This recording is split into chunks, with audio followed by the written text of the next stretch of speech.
구독과 좋아요는 사랑입니다. 여러분 반갑습니다. 말씀 창고의 서현 목사입니다. 오늘도 시청해 주셔서 감사합니다. 여러분의 구독과 좋아요, 알람 설정으로 저희 채널을 응원해 주세요. 항상 함께 해주셔서 감사합니다. 오늘은 에스겔 22장 17절부터 31절 말씀입니다. 하나님께서는 계속해서 이스라엘 백성들이 심판을 받을 것을 말씀하십니다. 그런데 오늘 말씀은 바로 은에 대한 이야기를 하고 계십니다. 은이나 노시나 쇠나 나비나 주석이나 모아서 불에 녹이는 것 같이 내가 너희들을 녹일 것인데 너희는 찌꺼기와 같다 라고 말씀하시는 것입니다. 여러분, 납과 은의 차이를 아십니까? 납도 은색입니다. 은과 비슷한 색을 띠고 있지만 납과 은은 엄연히 다릅니다. 완전히 다른 물질인 것이죠. 납은 은보다 녹는 점이 낮습니다. 그렇기 때문에 은 광석에서 은을 추출하고 나면 다량의 납과 소량의 구리, 아연, 주석, 철 등 혼합물, 곧 찌꺼기가 남게 되는데 하나님께서는 이런 것들을 통하여서 오늘 상징으로 말씀하십니다. 이스라엘 족속이 찌꺼기라고 선언하시는 것입니다. 그들은 불순물이 섞인 납덩어리와 같습니다.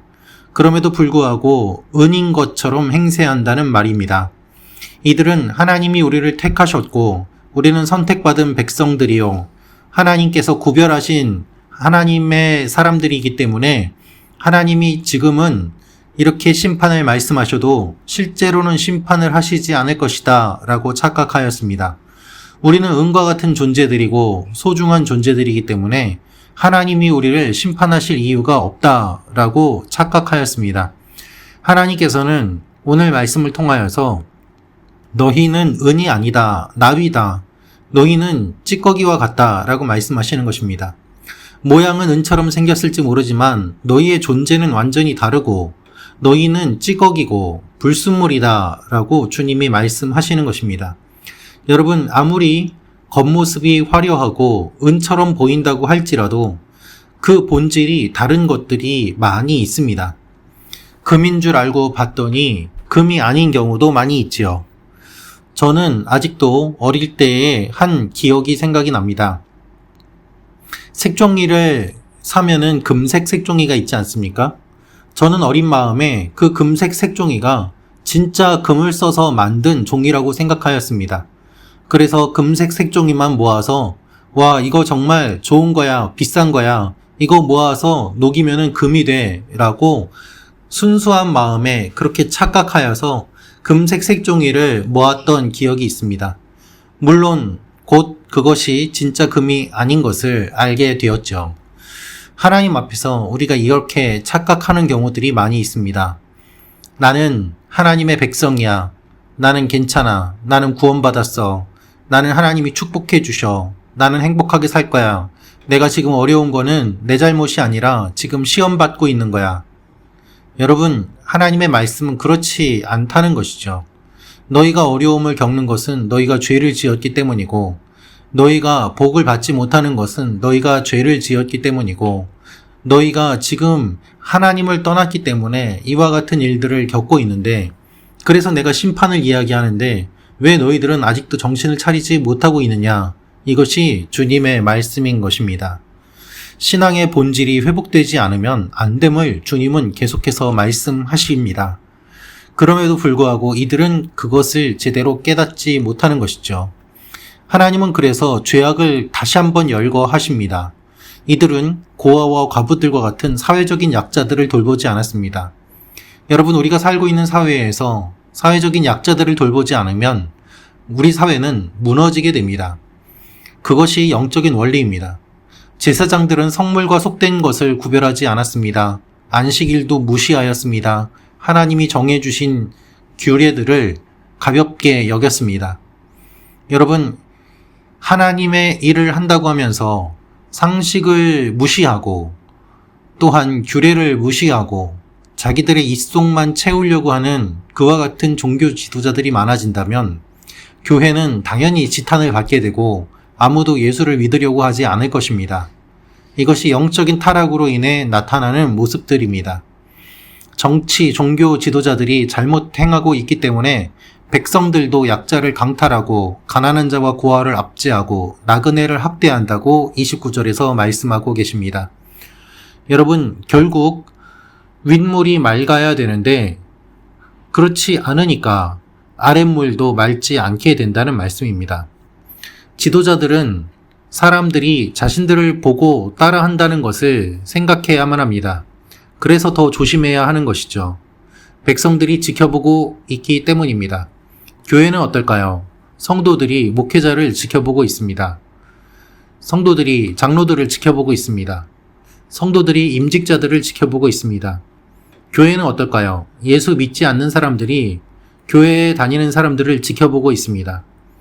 이것이 하나님께서 우리를 보신다라는 의미입니다. 어리석은 사람들은 성도의 수와 건물의 크기와 유명세로 교회를 평가하고 많은 재정이 있는 것으로 교회를 평가하고 그것으로 우리 교회는 좋은 교회다라고 이야기를 할 수 있습니다. 그러나 하나님께서는 그 안에 예수 그리스도의 십자가가 있는지 본질이 무엇인지를 원하고 계심을 우리는 기억해야만 합니다. 그렇지 않으면 하나님께서 도가니에 넣어서 불순물을 다 걸러내신다라고 말씀하시는 것이죠. 여러분, 우리의 삶도 그렇고 교회도 마찬가지고 이 사회도 그렇습니다. 불순물이 많으면 하나님께서는 반드시 박해와 핍박과 고난과 어려움과 망하는 것을 통하여서 불순물을 건져내시고 골라내십니다.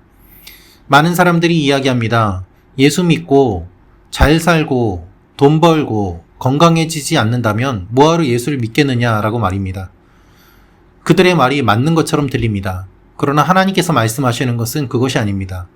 예수 믿고 잘 살고 번성하고 건강하고 돈 버는 것이 목적이 아니라 예수 믿고 구원받고 이 땅에서 진실하게 살고 흔들림 없이 살고 죄와 이기고 그리고 거룩한 삶을 살아가는 것을 하나님께서 원하시는 것입니다. 인간다운 삶이라는 것은 무엇입니까? 성령의 열매를 맺으면서 사는 삶입니다. 그래서 그것을 추구하며 살아갈 때 하나님께서 복된 사람이라고 말씀을 하시는 것입니다. 하나님이 오늘 말씀하시는 가운데 이 무거운 심판 가운데서도 간절하게 원하시는 것은 무엇인가 하면 이것을 막아설 한 사람이 없다는 것입니다. 30절부터 말씀을 보면 이 땅을 위하여 성을 쌓으며 성 무너진 데를 막아서서 나로 하여금 멸하지 못하게 할 사람을 내가 그 가운데서 찾다가 찾지 못하였으므로 내가 내 분노를 그들 위에 쏟으며 내 진노의 불로 멸하여 그들 행위대로 그들 머리에 보응하였느니라. 주 여호와의 말씀이니라 라고 말씀하십니다. 하나님이 간절히 찾으셨지만 아무도 찾지 못했다는 것입니다. 여러분, 지금도 하나님은 막아설 사람을 찾고 계십니다. 모세와 같이 하나님을 막아설 사람을 하나님은 찾고 계십니다. 하나님이 심판을 말씀하시는 이유는 나를 말려달라는 것입니다. 나를 말려 죄를 지은 너희들이 살아날 수 있도록 막아줄 한 사람, 내가 지금 분노를 쏟을 터인데 나를 막아줄, 나를 진정시켜줄 그 한 사람이 필요하다. 그런데 하나님은 그렇게 찾으셨지만 없었다는 것이죠. 사랑하는 말씀 창고 가족 여러분, 여러분과 제가 그 한 사람이 되기를 소망합니다. 먼저 바라보고, 먼저 기도하고, 먼저 눈물을 흘리고, 먼저 회개하고, 먼저 하나님 앞을 막아섬으로 말미암아 다시 한번 이 백성들에게 기회를 달라고 눈물로 나라와 민족과 교회를 위하여 기도하는 그 사람을 주님이 찾고 계십니다. 분노하며 소리치고 주먹을 흔들며 자신의 목소리를 강하게 주장하는 그러한 사람이 아니라 하나님 앞에 먼저 무릎 꿇고 눈물 흘리며 하나님 앞에 회개하는 그 사람을 주님이 찾으시는 것입니다. 그런 사람을 통하여서 하나님의 진노가 사그라들고 하나님의 영광이 나타나게 되는 것입니다. 소망이 없으면 망하게 됩니다. 그 소망은 한 사람으로부터 시작됩니다. 여러분, 한 사람 한 사람이 하나님의 소망이 되십니다. 여러분, 한 사람 한 사람이 사회의 소망이 되고 교회의 소망입니다. 우리는 이야기합니다. 교회가 소망이 없다. 교회가 잘못되고 있다. 또 어떤 분은 이야기합니다. 나라가 잘못되고 있다. 나라가 어렵다. 여러분, 그런 이야기를 하는 것도 중요하지만 그 이야기를 하면 그 이야기를 하는 만큼 눈물을 흘리며 먼저 회개하고 중보하며 기도해야 됨을 주님이 말씀하십니다. 그래서 언제나 하나님 앞에 먼저 깨닫는 사람이 먼저 눈물을 흘리고 먼저 하나님 앞에 무릎을 꿇었습니다. 오늘도 그런 일들이 여러분과 저의 삶 가운데 일어나기를 원합니다. 하나님이 찾으시는 그 한 사람, 그래서 불순물과 같은 그 존재들을 하나님께서 불쌍히 여겨주시도록 기도하는 그 한 사람이 되기를 주님의 이름으로 소망합니다. 기도하겠습니다. 아버지 하나님의 마음을 오늘 알았습니다. 주님을 막아서는 한 사람이 되게 하시고 아버지 하나님의 뜻이 이 땅 가운데 이루어지며 또한 모든 불순물들이 사라지고 정금같이 나오는 하나님의 사람들이 되게 하여 주옵소서. 예수님의 이름으로 기도합니다. 아멘.